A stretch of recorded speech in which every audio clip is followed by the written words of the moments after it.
Okay, members of council. I think the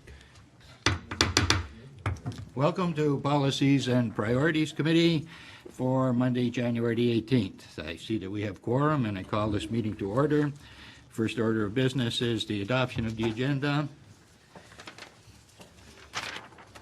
Moved by Councillor King that the agenda for January 18, 2016, regular meeting of Policy and Priorities Committee be adopted. Are there any errors, omissions, additions that wish to come in? Seeing none, I call the question. All those in favor? Opposed, if any, that carried.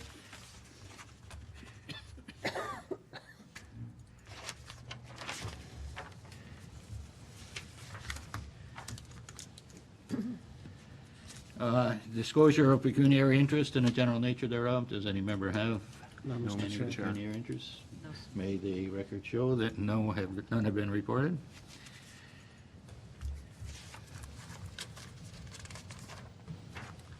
Moved by Councillor Papp that the Policy and Priorities Committee receives to issue a summary report, Facilities and Beautification, update on resources for information. Questions or comments? Councillor Rabia. Thank you, Mr. Chair. I just want to comment that I found this report to be really interesting. The review of our assets against the review of the requirements, and quite a list of innovations, some creativity, ways of solving our problems without digging too deeply into the pocket, finding really good, efficient ways of getting things done. I was really excited by this, so that's my comment. I really like the report. Other questions or comments? Councillor Kirsty. Thank you, Mr. Chair.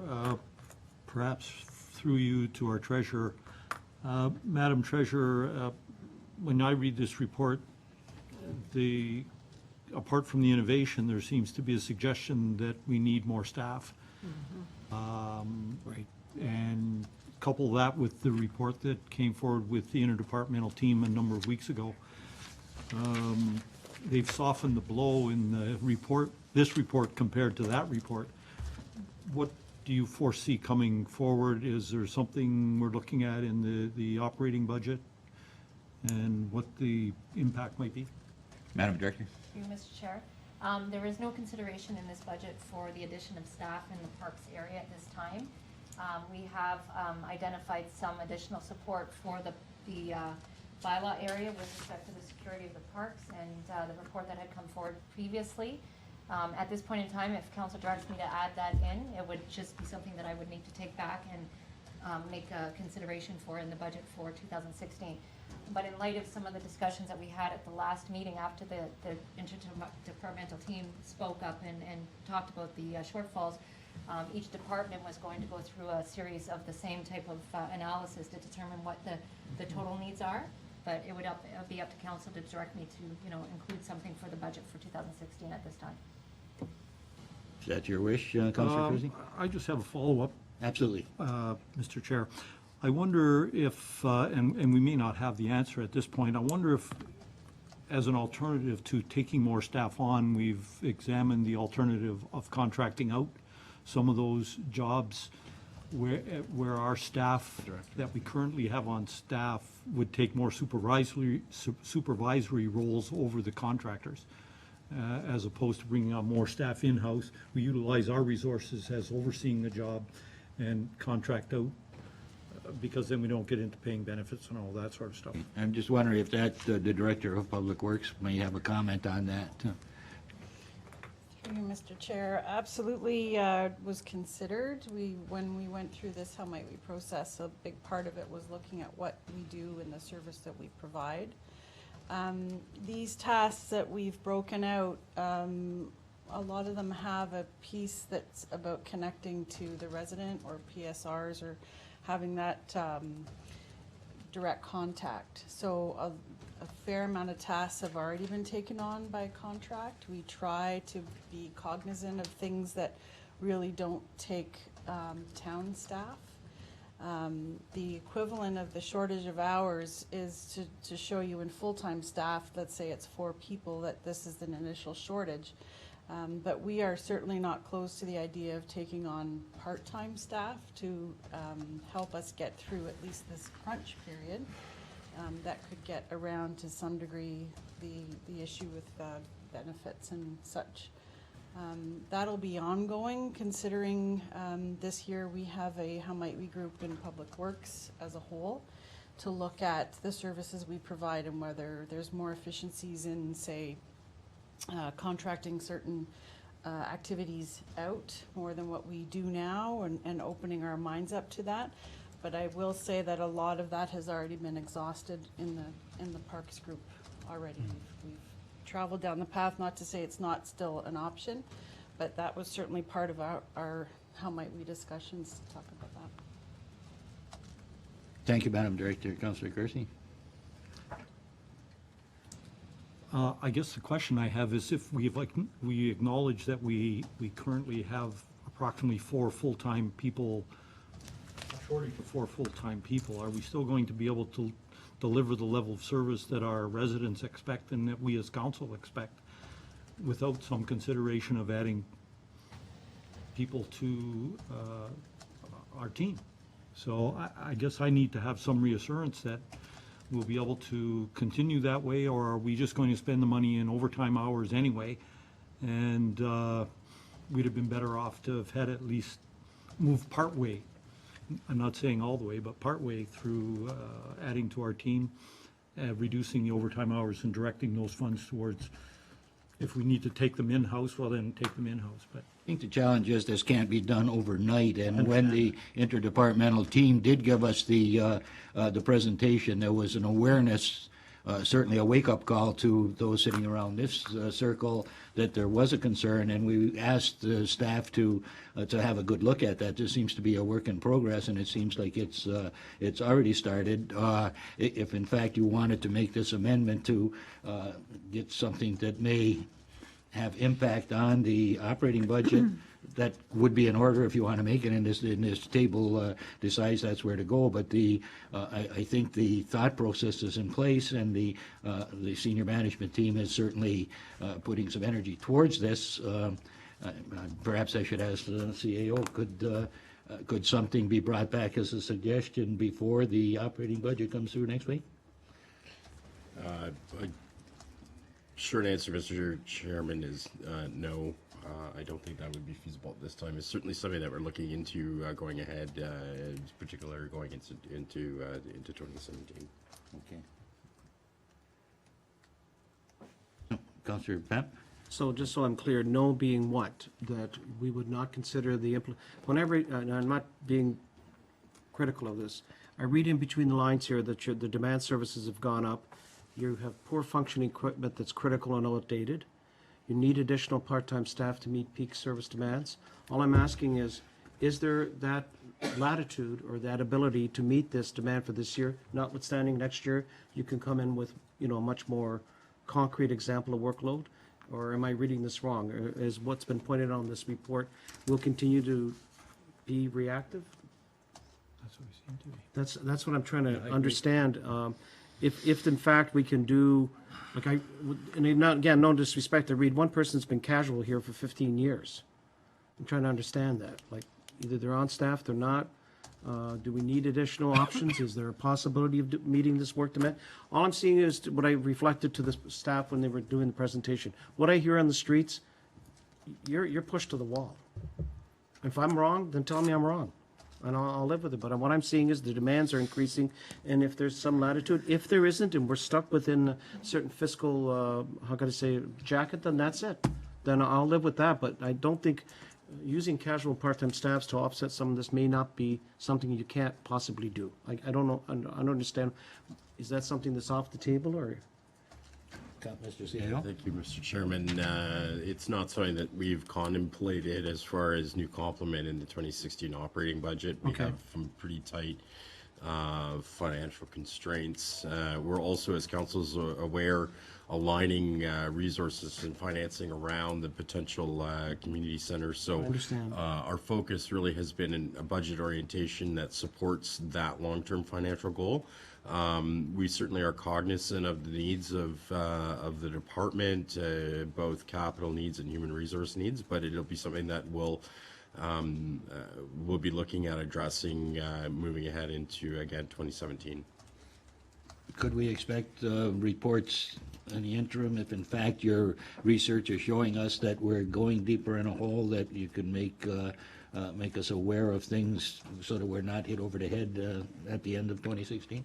Absolutely, Mr. Chairman. I think that's a great request, and we'd be happy to provide council with regular updates on operational status. Okay, it certainly is a Yeah, concern. I think that would be very helpful. Councillor Papp? Yes, I think that would be very helpful, just so that, I'm not trying to constrain you, I'm just trying to give you some latitude to be able to meet. I understand the larger project, but you still got to do the work day to, and it's not a criticism, you got to get that done, because people look at all this stuff, so you got to clean sidewalks, do all this stuff. In the meantime, you know, what I'm reading, I mean, we don't have enough bodies, enough hours, and that's what I'm gathering. If there's a better way of doing it, I agree with Councillor Kersey, there's other ways of doing it, so I'll leave it at that, that's a good approach. Yeah. Councillor Kersey, do this, you did have your hand up. Yeah, I'll just wait and let my other Okay, colleagues. and it's Councillor Ribbiak and then Mr. Mayor. Thank you, and it's picking up on this theme. I indicated that I was very impressed by the report.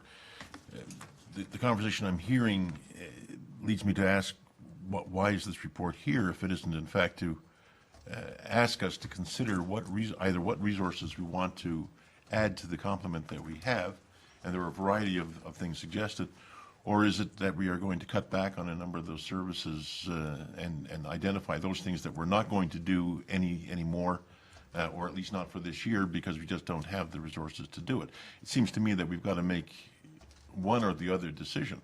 There are some things that are indicated within this report that can probably be done quite readily. We're talking about an afternoon shift, adding students. Those aren't really expensive measures and could accommodate quite a number of objectives that might not otherwise be achieved.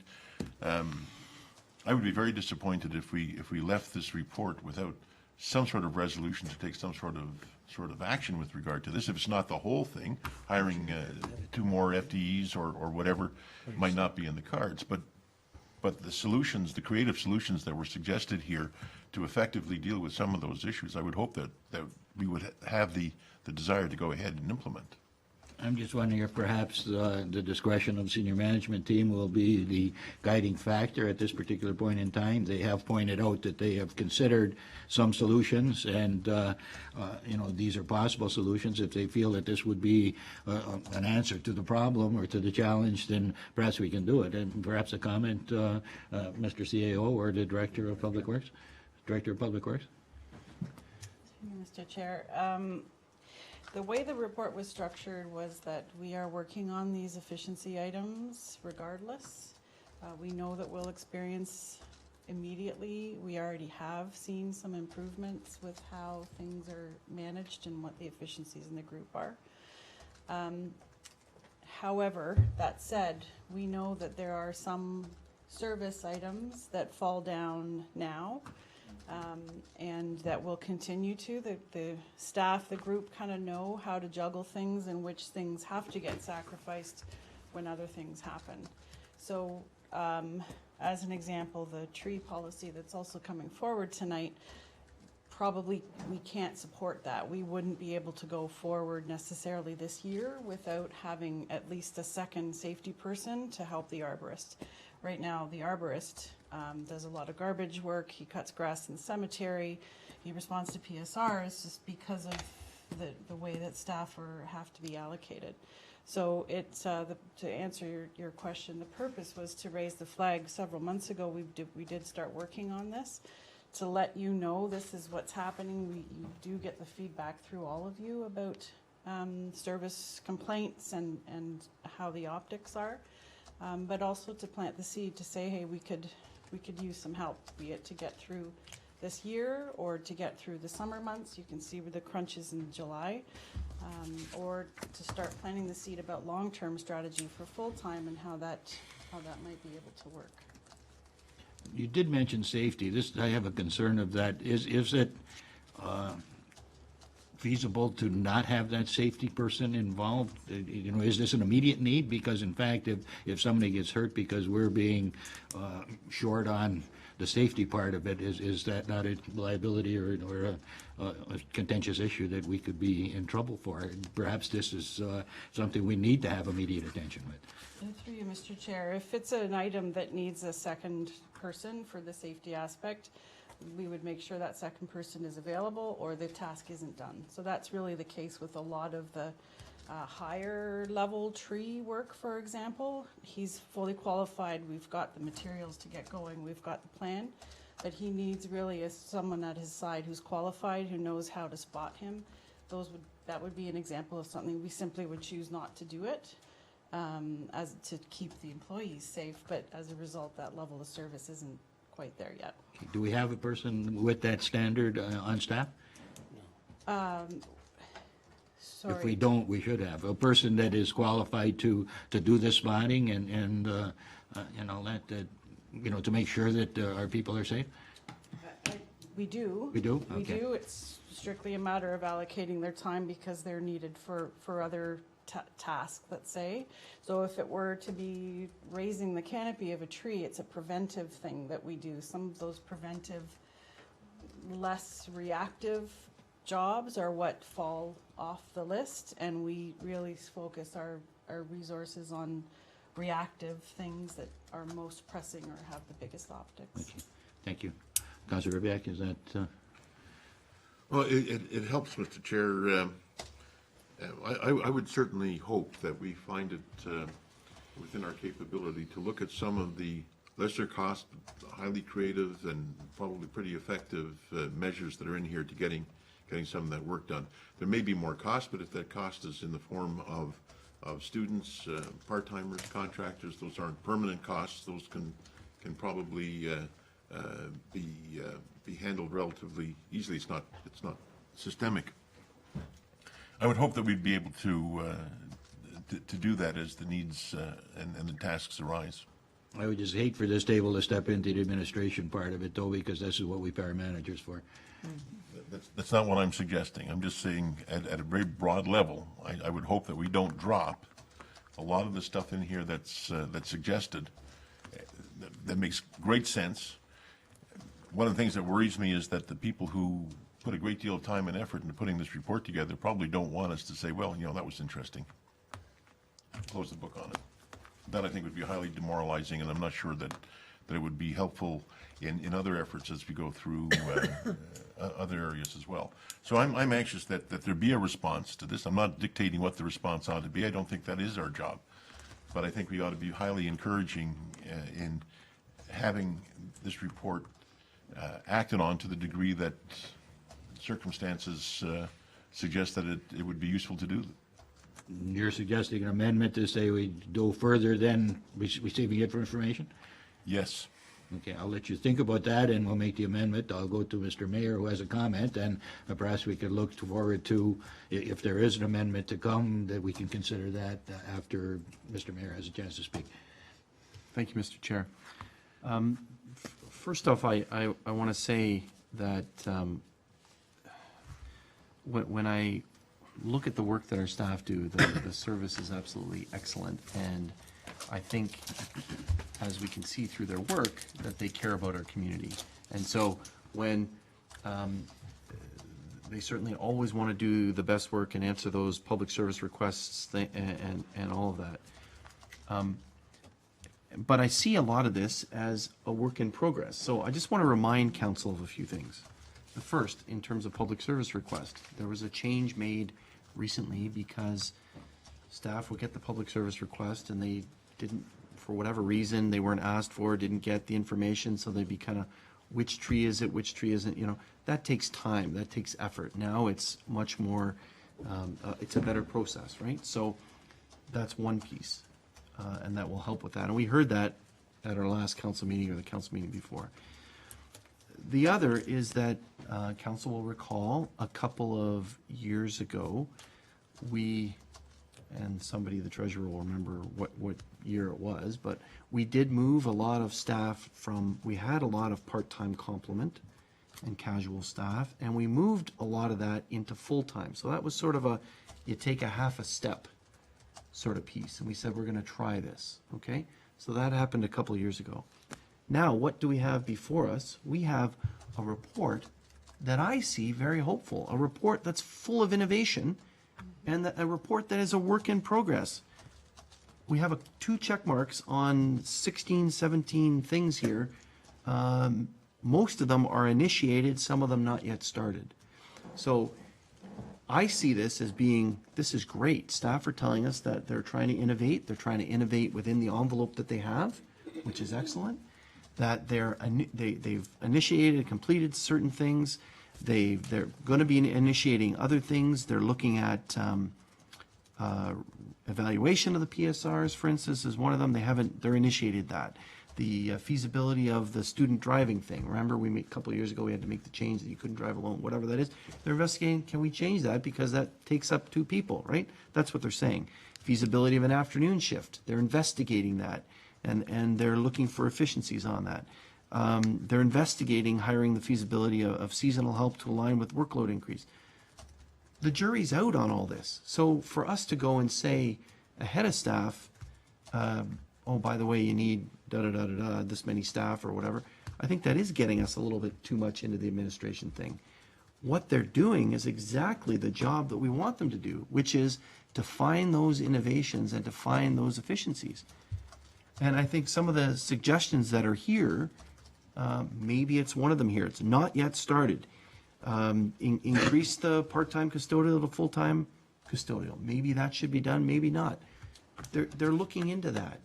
So the jury's out on this thing, and it is a work in progress.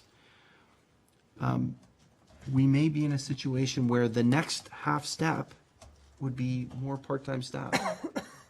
And then maybe the half step after that would be to turn them into full-time. So I'm saying, as I read it, this is a work in progress. And then the other thing that comes to mind is something that I believe Councillor Kersey asked, and that is the alternative service delivery. That's something to look at as well. For whatever reason, we've said that sidewalks in the downtowns and around Town Hall are done by a contractor, but the rest of the sidewalks, staff do.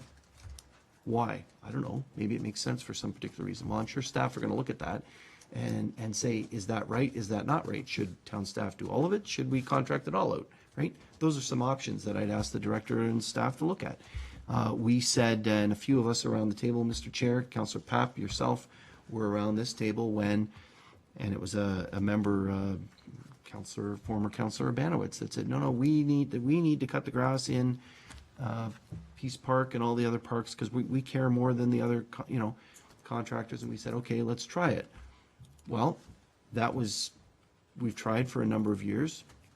Is it working? Is it not working? Those are the kind of things that I'm hearing, Mr. Chair, staff are looking into, and they're going to come back to us and say, look, we looked into this, we did this, we tried this, and here's our result. I'd say we're not receiving this only, but we're saying, great work, this is excellent. Keep trying to innovate, keep trying to find efficiencies, keep looking at things a different way, and come back to us with the results of those inquiries, the results of those investigations. Come back to us with that creative problem solving. That's what I'm seeing, Mr. Chair. So I would not be in favor of making any amendments to it other than to receive it, because I think it's premature, and I want staff to have the time to find those innovations and find those efficiencies. Thank you, Mr. Chair. Yes, to use the resources that we do have is certainly the job of our directors, and I think they're doing that, and they're suggesting ways to improve upon that. And I sort of agree with the comments of Mr. Mayor that it is a work in progress, and at the end of the timeframes here, which go into 2016, red flags will come up, or if they do come up, then they'll certainly make us aware of where the shortfalls are, and and then we can handle the challenges at that particular point in time. But it appears to me that staff, senior management, and the group that presented this report does have a good handle on ways that we can improve things, ways we can be innovative, and you know, I look forward to these being tried, and at the discretion of management, I'm sure things will improve. Mr. Councilor Rebek. Thank you, and on hearing both you and our mayor discuss this, I think I understand exactly what's being said, and I appreciate it. I think our role as council in this is to make sure that we're not an impediment to this, but are helpful as part of the solution. And so, if nothing else, I think what we've been saying has to be interpreted as being constructive and supportive, and we think this is great stuff. Bring to us what you need when you need it, when you understand you need it, and we'll give it serious consideration, and we'll go from there. So I'd be satisfied with that as well, Mr. Chair. So staff are encouraged, the senior management are encouraged to go forward with initiatives to better find efficiencies and come back to us if in fact the roadblocks are there, that these things are impossible or challenges to. Just one final word with respect to that. This is clear indication that it's just not lip service to the notion that, you know, our employees have ideas and they can think about it and help us out. This is really organized, well thought out, clearly articulated, and as such go well beyond probably the normal pale with respect to participation in the management of this. So I'm really impressed, even more so now, with this report. Highly encouraging. Councillor Kersey. Thank you, Mr. Chair. I have a question for the treasurer through you. How do we currently plan for overtime, funding of overtime? Is it something that we've just done based on past histories, or how do we fund that? Through you, Mr. Chair, we do not budget for planned overtime. We're looking at ways to eliminate the planned by altering the work week or shifting the schedules, and that's stuff that the senior management team is working on. We do plan for emergencies, and that's based on past history. And it depends on the circumstance. In a situation like last year with the extreme freeze, there was a lot more water lines that froze and a lot more call-outs that you wouldn't necessarily do in a year like this where it's not as significant. So there is a little bit of buffer in the operating budget salaries line items just to accommodate for that unforeseen expense of some overtime that must be incurred. Go ahead. Apart from emergencies, when we run into overtime situations, which reading between the lines, we do, how do we fund that? Through you, Mr. Chair. As I indicated, there is I do put a buffer into the budget to make sure that we're covered off for any kind of overtime that occurs that is not for an emergency purpose, and that it's just a call-in. And can you quantify that for us? The amount? Yeah. Yeah, there's about $25,000 in there. And is that sufficient to cover the overtime that gets accrued during the course of the year, apart from emergencies now? It's sufficient to cover the overtime. It was not sufficient to cover the overtime for last year, emergencies, due to the extreme weather. That was something that was, there was about, I think, 35 houses that were without a water line that had to be sectioned off with another house and so forth. There was a lot of input into the overtime there with almost all the water staff and some of the equipment operators that had to attend those events at the time. So it was not sufficient last year. It's always been sufficient in previous years for the planned overtime, and that's the unplanned overtime. So that is outside of the emergencies in water that we already budget for and emergencies in the operating expense that we already budget for. Snow clearing, we always budget for overtime in the snow clearing area as well. And we budget around $10,000, and that has always been sufficient to cover the winter maintenance program. And if change in climate shows a trend going one way or the other, I'm sure there'll be a reactionary report coming back to us to say that we need to change our thinking, I'm sure.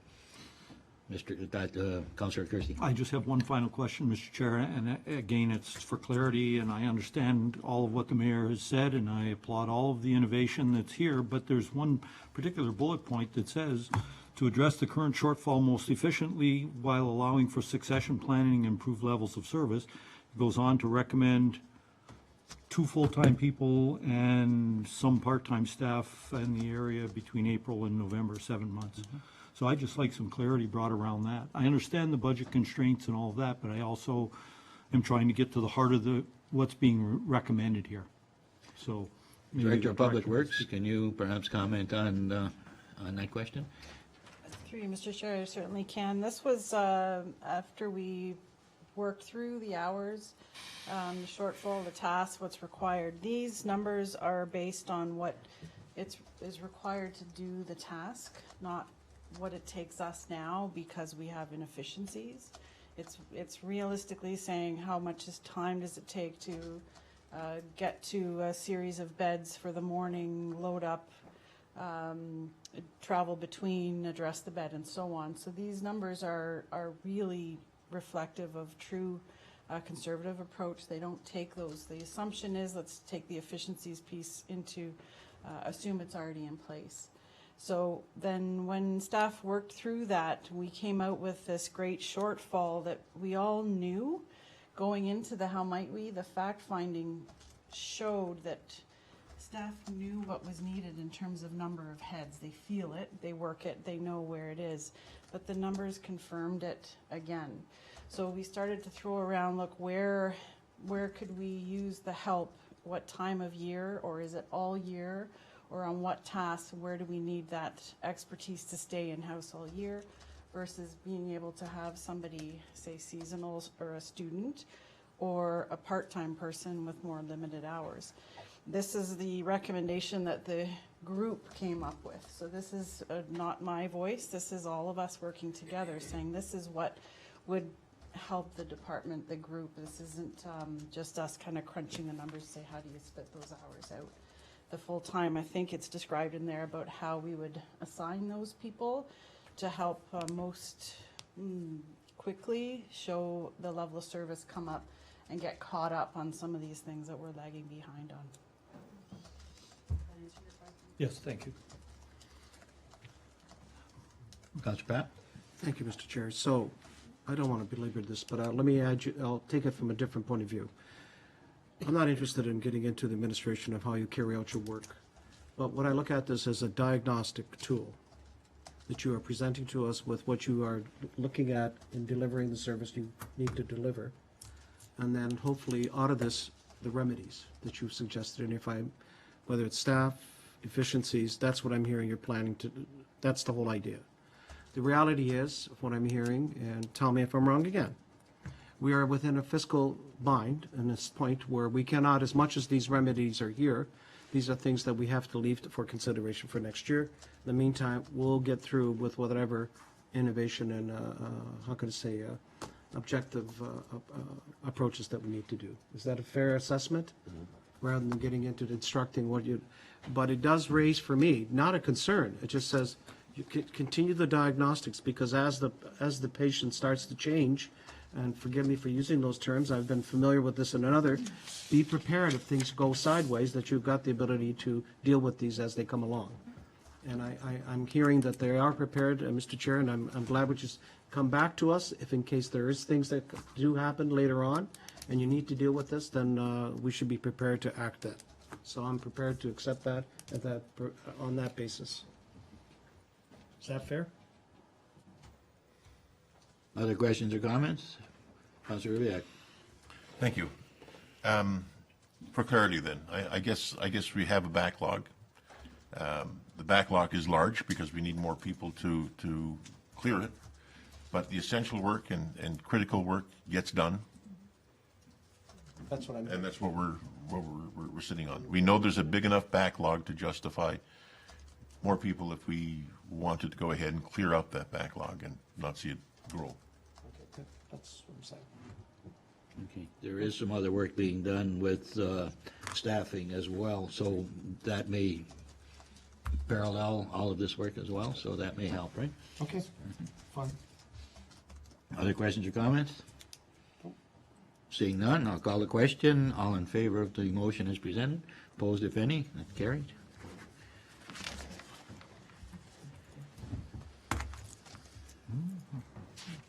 Good discussion. And good information brought forward. Very good. Moved by Councilor Ribbiak that the Policy and Priorities Committee receives this issue summary report for information as it pertains to application file numbers AM 13 and 14 and 2016-19-03014 regarding 177 Port Robinson Road, River Estates, and that the plan of subdivision for River Estates be draft approved subject to the conditions of Appendix 9, and that the mayor or designate be authorized to sign the draft plan as approved 20 days after notice of council's decision has been given as required by the Planning Act, provided no appeals of this decision have been lodged.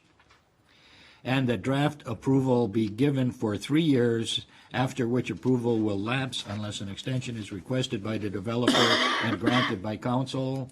And that committee direct planning staff to prepare the bylaw to amend the portion of the land located on the north side of Port Robinson Road, west of Rice Road, or Regional Road 54, municipally referred to as 177 Port Robinson Road, from agricultural A zone to a site-specific zone, residential 2 R2 zone, a site-specific residential multiple 1 RM1 zone, a site-specific residential multiple 2 RM2 zone, a site-specific open space, open for park purposes zone, a site-specific OS stormwater management purposes, whoops, I missed a line there, a site-specific open space OS for watercourse purposes zone, a site-specific open space for stormwater management purposes zone for council's consideration, and further, that council approve the zoning bylaw amendment. That was a mouthful. Questions or comments? Okay, this was actually the opening of this says it should go to committee of the whole. However, for timing purposes, we're dealing with it this evening. If we waited for committee of the whole, it would be putting it way back and may put the developer or put the whole process in jeopardy. So this is why it's being dealt with at this particular meeting. Questions or comments? Councillor Kersey. Thank you, Mr. Chair. Through you to our Director of Planning. I note in the conditions, firstly, let me comment that I'm very pleased to see this come forward. I'm excited to see what's happening in East Fawn Hill, and I commend the developer for bringing this plan forward. Look forward to see the holes going in the ground. But I note in the conditions, or the recommended conditions, that you're recommended against including item number 5 in the regional report with respect to the development charges, or having the developer contribute to the upgrading of Rice Road due to the fact that the region already collects development charges. And I wondered if not including that was an appealable item by the region, and if in fact the developer is on board with us taking that particular tack, or have we had discussions since that report that have allayed our concerns with respect to that? Madam Director. Thank you, Mr. Chair, through you.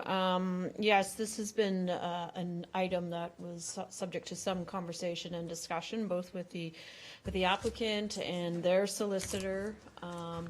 We've had a number of meetings also with the regional staff with respect to those improvements to Rice Road being growth related. We're at a bit of an impasse with the region, and that given that they felt that because these works were not identified in their regional development charges study, therefore they're not a DC eligible item. And we've had some further discussions with our solicitor about all of that as well, and he's indicated to us just because they're not in the development charge study doesn't make them DC ineligible, and that they are. Your DC study is a tool that you use to for forecasting growth and predicting what an appropriate DC charge would be. but it doesn't necessarily always include all things in it, and things change over time, and that's also why a DC study is reviewed every 5 years to keep it current and up to date. So we've had some discussion. Certainly the applicant is well aware of it. The request to remove this condition has come from them. And then I had those conversations with our solicitor as well. The region is aware that that condition has been removed. They're not at this point in time entirely happy with it. Will they appeal this? It would certainly be their right to, should they feel that we're incorrect. I don't know if they will appeal, and there are further discussions going on this week as well with the region, and we hope to persuade them that it shouldn't be anything to be appealed. So that's long answer. Councillor Kirsty? Of course, the corollary to this is that there would be an impact on our land as well, would there not? Yes. And that's why we are continuing to have some further discussions with the region. Thank you. Mr. Mayor? Thank you very much, Mr. Chair. First off, I want to echo Councillor Kirsty's comments about this this report that's before us. Certainly, it's been worked on for a number of years, and very, very pleased that I see the agent of the applicant is here, but very, very pleased that this particular developer is in town and is moving forward. They're no stranger to Pelham, and they developed much of Fawn Hill years and years ago, and that's turned out very well. So looking forward to this development occurring as well. 38 acres of town in the East Fawn Hill development, and I understand that moving ahead with this, that they're prepared and ready to go this year. So this will be something that'll be moving very, very quickly, hopefully, and we wish them all success. In terms of a couple of questions and comments, I do have a question first on a small item, but I think it's important. It came up when we were talking about some of the town's lands as well, regarding the stormwater pond, and whether the Niagara Peninsula Conservation Authority is insisting that that be fenced, and the storm system that's there. We had hoped that trail systems could go through there, Mr. Chair, and I'm just wondering if that is, I didn't see it in the report, but I'm just double checking that that is not a requirement, that can be open, and that perhaps we might have some trails in those Madam Director? water courses. Yes, Mr. Chair, through you. The NPCA, Niagara Peninsula Conservation Authority, in their initial comments did want to see that fenced, and the block that had the relocated water course fenced off, with discussions with staff, we have been able to convince them that fencing is not necessary, because we want to have that as part of our open space network, and so they have removed the requirement for Oh, fencing. that's excellent. Thank you. I didn't see it there, so I'm glad I asked, and I'm glad that it's not there. So thank you for that. And then regarding the DC, and I'm heartened to hear the comments from the director in terms of the advice from legal counsel, and certainly that's something I'm watching the treasurer as well, and she was, I'm sure, quite excited about that it does not specifically have to be in there, that it could be, a bit more general, and that the DC is a tool. So we should consider that as we look at other developments and other requirements in the town. I do note that the DC, having chaired the budget or having chaired that process at the region, wearing my other regional hat, that there are monies in the budget for Rice Road, so it's not as if it's not there. So it does make logical sense that those would be included here. And further, this went through a complete, comprehensive, I'm going to say exhaustive planning process over a generation or two, it feels like, at least half a generation, and it should be no surprise that these roads are going in from the planning side. So I'm pleased, and I will be participating in at least one of the meetings this week at the region to try to bring that message to some of the commissioners there. I think it's important for us to do that, not only for this developer, for other developers, and for our developments as well. So it's really, really important. And finally, I will, council may not know this, so I'll let you know this. Interesting, a question in terms of the region asked for this type of requirement at another development, and it was a development near the corner of Regional Road 20 and Hay Street North. And they wanted the town to collect development charges on their behalf, or some sort of fee on their behalf for the intersection improvements. And we kind of said at that time, which was a few years ago, how do we do that? How can you compel us to do that? So I'm not as optimistic as the director that they could appeal this, because how can they force us to do that? They may have mechanisms in which to do that, but in that case, or other mechanisms, I don't know what they are, but I don't think this would be the mechanism. And so in that case, they dropped it after investigating it. And I'm hopeful that something similar will occur here. So I'm very, very pleased with the report, very pleased that this particular developer is back in town. And we are at this point, I know that they've been very patient as we worked our way through the secondary plan process. But this will be a very, very important plan for our community. Yeah. And I'm, very pleased that a developer that has a long history with the town, that knows the town very well, will be sort of kickstarting this development in the major development in the East Fon Hill area. So thank you to them, and look forward to this getting approved, and hopefully we can get shovels in the ground this spring. Thank you. Thank you. And Madam Director, you can keep in mind the past deliberations, if you will, at the other intersection when you enter into further discussions with these folks, and keep our legal people involved as well. Terrific. Thanks for that information. Any other questions or comments? No. Seeing none, I'll call a question. I'm not going to read it all over again because we'll go past our deadline. All in favor? Opposed, if any? Carried.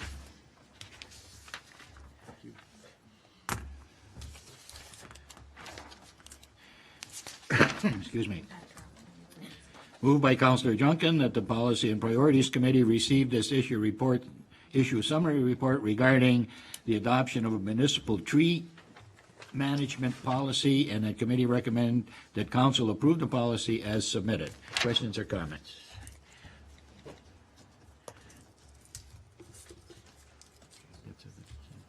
As we all scroll down to get that.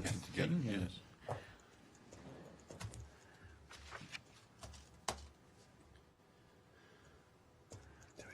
Councillor Riviere?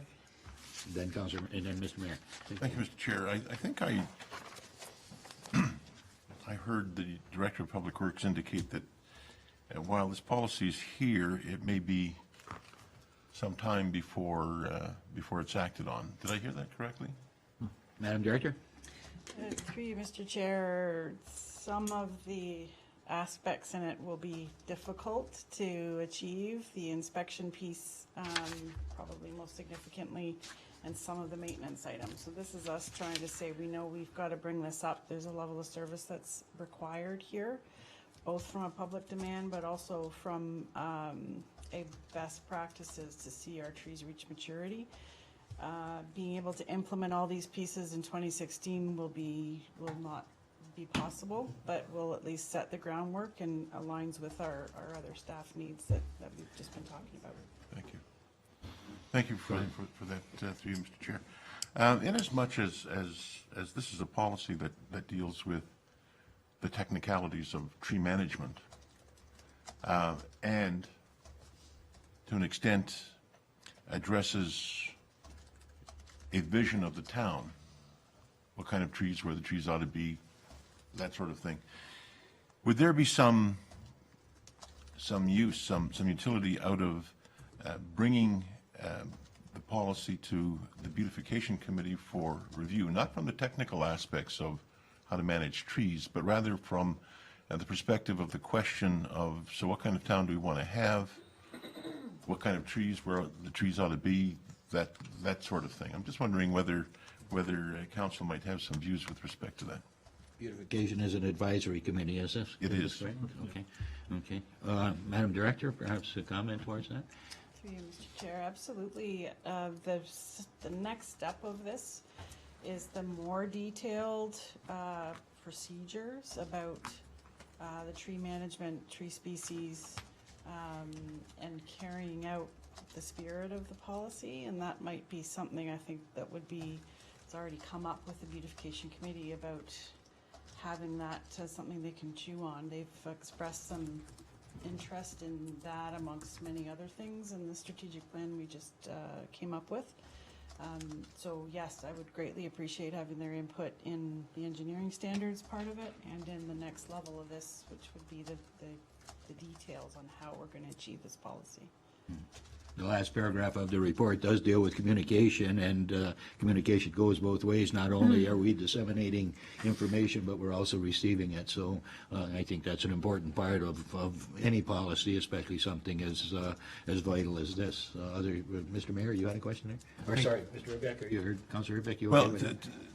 Thank you, Mr. Chair. I'm just wondering then to that question whether the motion might be amended to include a reference of this to the Beautification Committee, at least for review.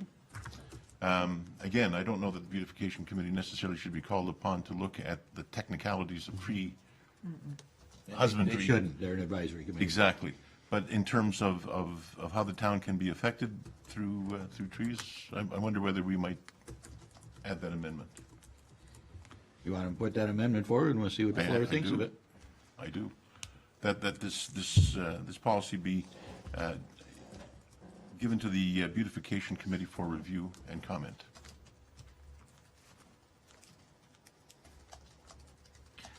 Questions or comments to the amendment? I think it's great.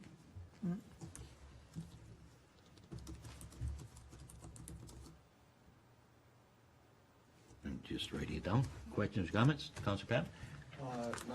Just to the whole policy? No, just to the amendment. To the amendment? No, I think it's fairly logical and it would align with what we're trying to do with the policy. Thanks, Mr. Chair.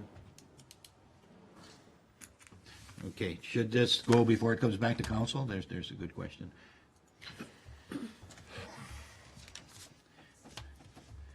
Mr. Chair, there are probably things in this policy that that Public Works might want to get into and have the opportunity to do because they have to do with specific issues.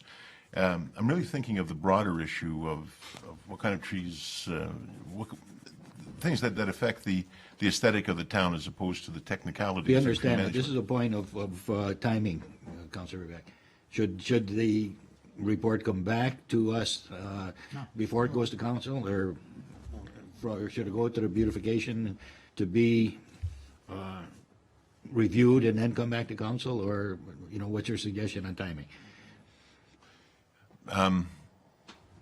Yeah, I don't know how to answer that. Perhaps the director has some advice to give us with respect to how quickly she needs the report back and approved in order to get things done.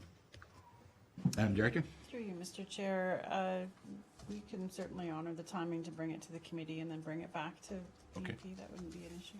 Okay, so to get their comments before it does come back so that it can be included in the meat of the report then, right? Yes. Okay.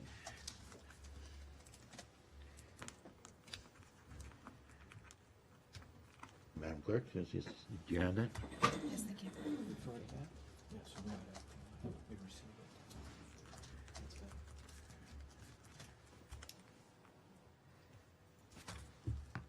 So that'll be included in the amendment, that it goes to beautification committee and that the report comes back after that to council, right? Yes. Okay, that's the amended amendment, if you will, or the amendment as it's going to read. Any questions or comments on the amendment?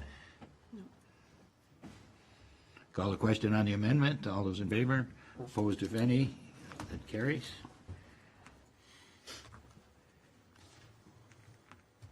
Now the motion as amended. Questions or comments? Mr. Mayor. Thank you very much, Mr. Chair. Certainly appreciate staff bringing the draft tree management policy to council, and look forward to hearing the feedback of the beautification committee. I'm very pleased that, for instance, it makes reference to some of the types and species of trees in other studies, so that there would be, like the East Fun Hill master plan, et cetera, so that some of those things can be incorporated into the works that we do, which makes a lot of sense. So thank you for that in terms of the selection of the species. The director said something, and I just wanted to ask about this, about inspection.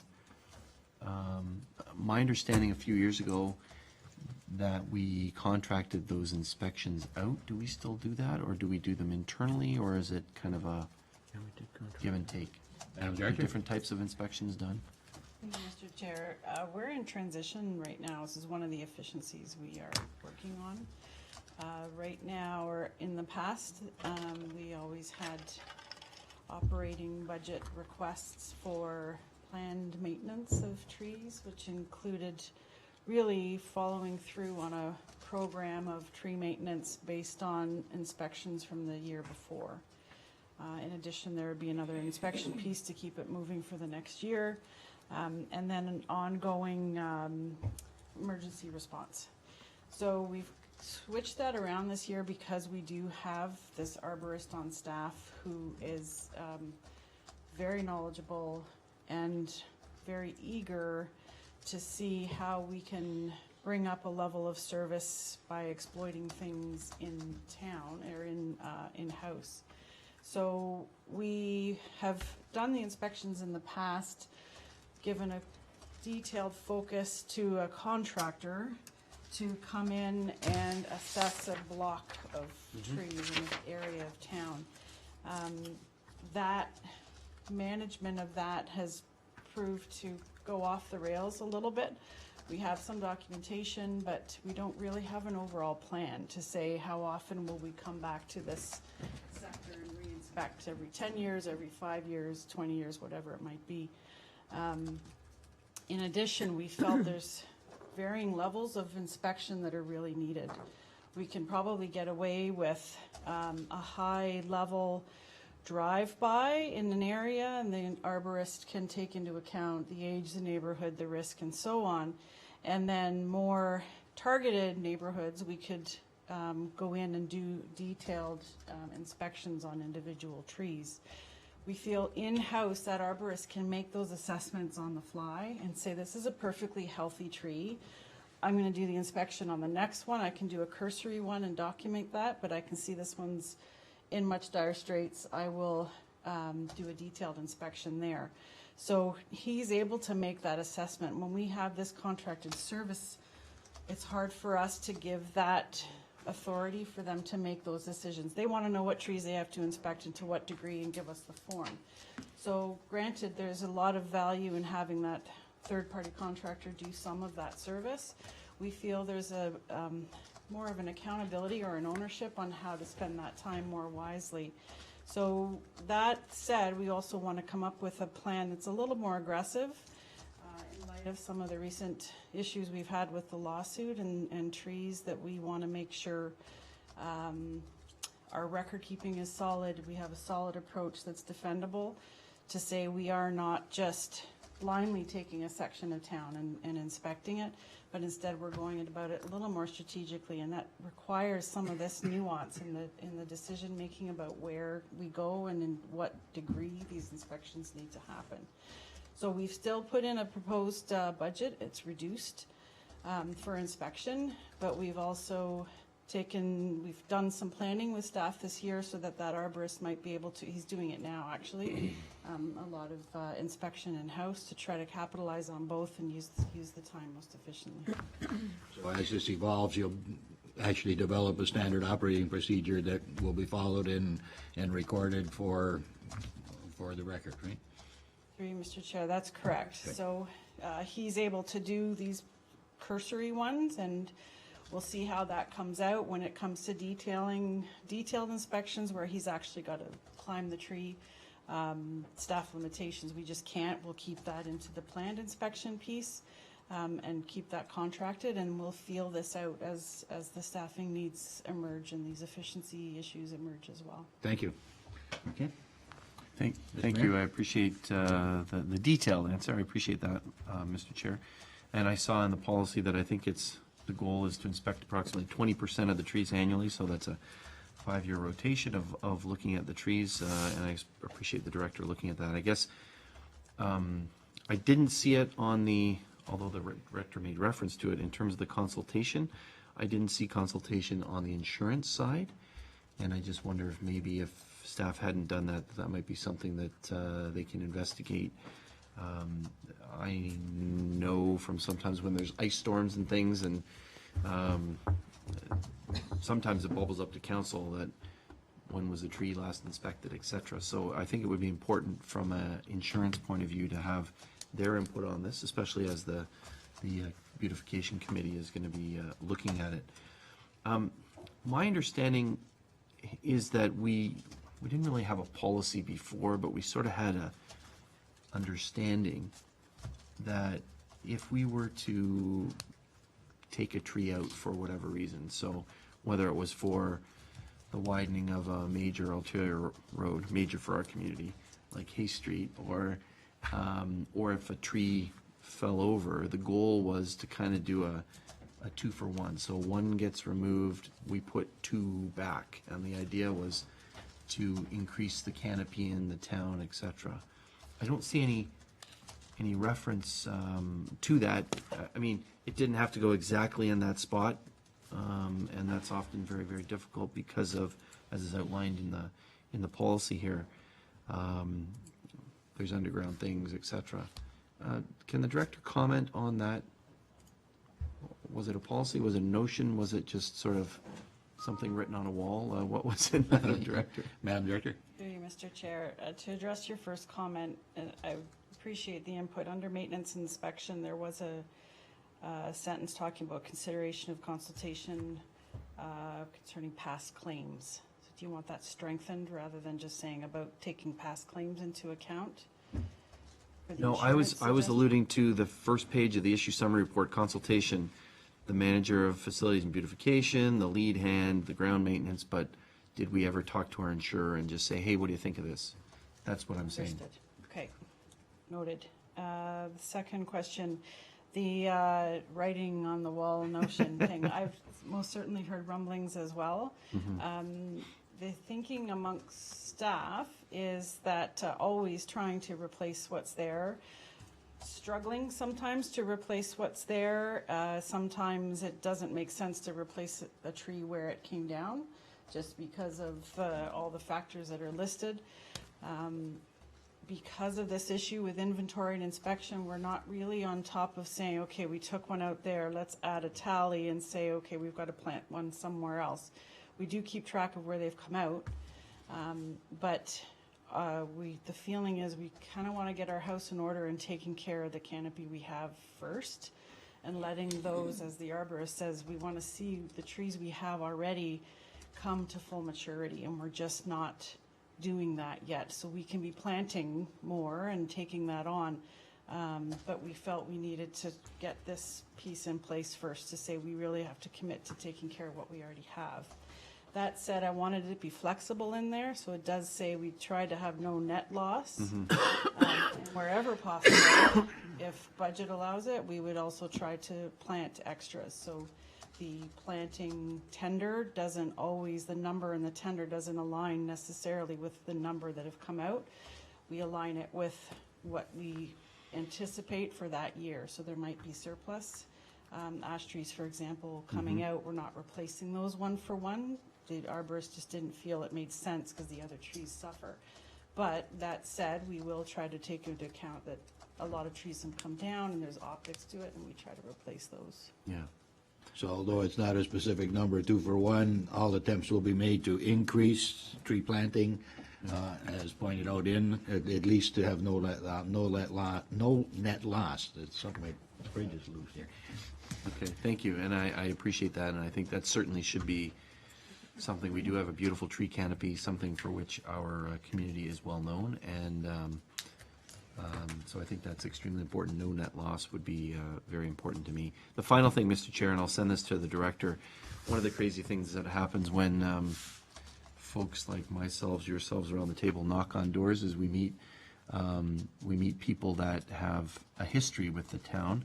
I knocked on the door a couple of years ago of a gentleman that put together and worked 16 years ago on a document called the Pelham Tree Conservation, what is it here? Oh, with the Pelham Tree Conservation Society, and came up with the Urban Forestry Guidelines. At that time, street tree maintenance, a guide for homeowner, was also developed. So I'll send it to the director. It might be interesting to look at those, or the gentleman has suggested that he has those pieces. I like the interesting piece here is this, a guide for homeowner, you know, because maybe the homeowner is doing something to the boulevard tree, didn't know that he or she was damaging it by doing whatever with a whippersnipper, or, you know, we have an army of homeowners out there that maybe can assist with the trees in front of their boulevards as well. So I like that approach, and I will forward it to the director, and maybe it's something that she can investigate. I appreciate that. Resource material always comes in handy. Madam Director? Through you, Mr. Chair, I would appreciate having that. We have one drafted that we have used excerpts from in this past year, dealing with some resident concerns and questions. So manager and I have already been talking about making this maybe something we can communicate more easily, a little one-page thing, but we are working on it. We would appreciate having any other input to it for sure. Okay, thank you, Mr. Chair. Other questions or comments? Councillor Kersey. Thank you, Mr. Chair. Just a very brief question.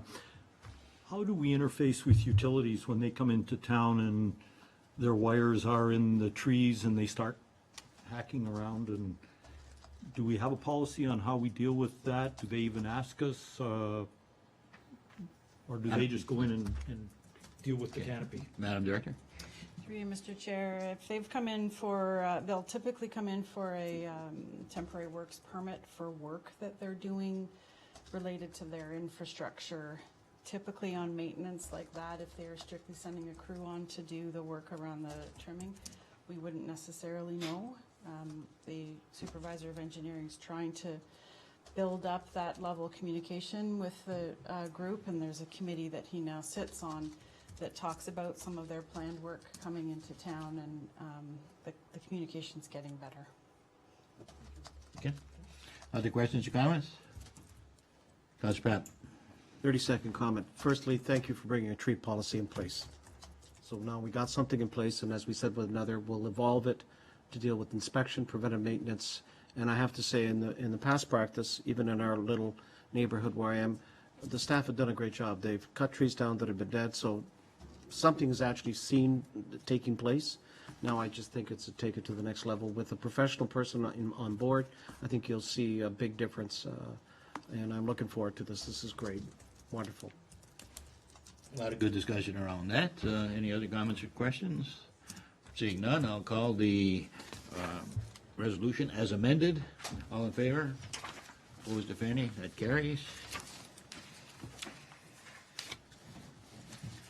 Moved by Councillor Kersey that this regular meeting of Policy and Priorities Committee be adjourned until the next regular committee of the whole scheduled for Monday, February 1st, 2016, unless sooner called by the mayor. All those in favor? Opposed, if any? That carried. Meeting is adjourned.